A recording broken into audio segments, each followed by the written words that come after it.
have, I believe you put this out there as a teaser, but this I think is going to be the next issue. That's a little something from Antonio and Fuso. This is work for everybody who's, there's stuff on there. Yeah, yes. How's it coming? Finally, on the far right, we have Mr. Joshua Henneman, who writes Bigfoot, Sort of Earthman, and I've told this story a few times now, just to mention Josh, but I did a panel last year about how to, it was on a panel with some guys about how to pitch your comic to news sites and that. And typically when people pitch me at CBR, they email me like through the way you email, so just a message from a comic book resources reader, and then it's like 2 sentences. It's like, I got this thing, like, do you want it? It could be cool, like, I'm putting it out, or it might come out soon, or I got this guy drawing it, can you help me, or whatever. And I always tell people, like, look, you need to email me, you need to be professional, you need to give me a strong pitch, you need to show me your art.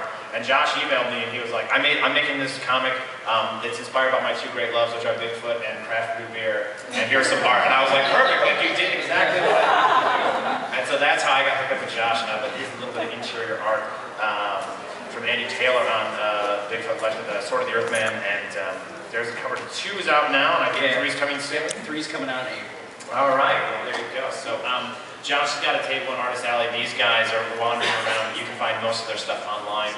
But for the regular discussion about self-publishing, I wanted to start talking about, I think if you go out to people who write normal prose books in the book world and say, oh, I self-publish, there's this, it's like, oh, you self-publish. Like, you couldn't find anybody else who would put out your own stuff. But in comics, it's this idea of like, I self-publish, I don't need you to do it for me, It's a very much in the culture of comics. We have a lot of cool stuff going on. And hey, we got a special guest coming up, Mr. Jeff Smith. All right.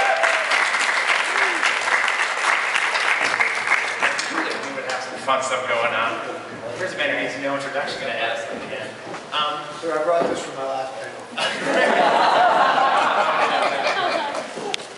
But tell me, each of you guys, a little bit about your background in getting into self-publishing, not in terms of I need to self-publish because nobody else will publish me or because any of those ideas, but the ethos of self-publishing. What got you into the idea that I want to do this on my own because I think that's the awesome thing that we do in comics? I start? Yeah, go ahead. Okay. I think, I don't know, yeah, I think you really nailed it earlier when you said in other industries, self-publishing is kind of like a last resort. But in comic books, there's this like real proud tradition of self-publishing. And I remember in the 90s when people like Jeff and Paul Pope and Stephen Bissett and David Lapham were self-publishing, and it was just really exciting. It was really cool. It was not just a way to get your book out there, but a way to control your own work, and a way to ensure that the comic that goes out there is exactly the way you want it to be, for better or for worse. And I was really inspired by that back then, and all the way up to today.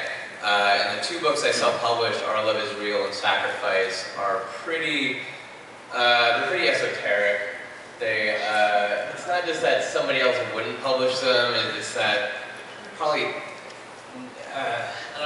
Our Love Is Real there's children present, so that's struggling. People wouldn't publish that in the South for you, at least. Yeah, absolutely. The Comic Book Legal Defense Fund exists to protect books like these. Our Love Is Real is a sci-fi story about a cop who really, really, really loves his dog. And Sacrifice is it's a comic book about Aztecs and time travel and epilepsy and joy division. The things that really sell really well in the comic book market.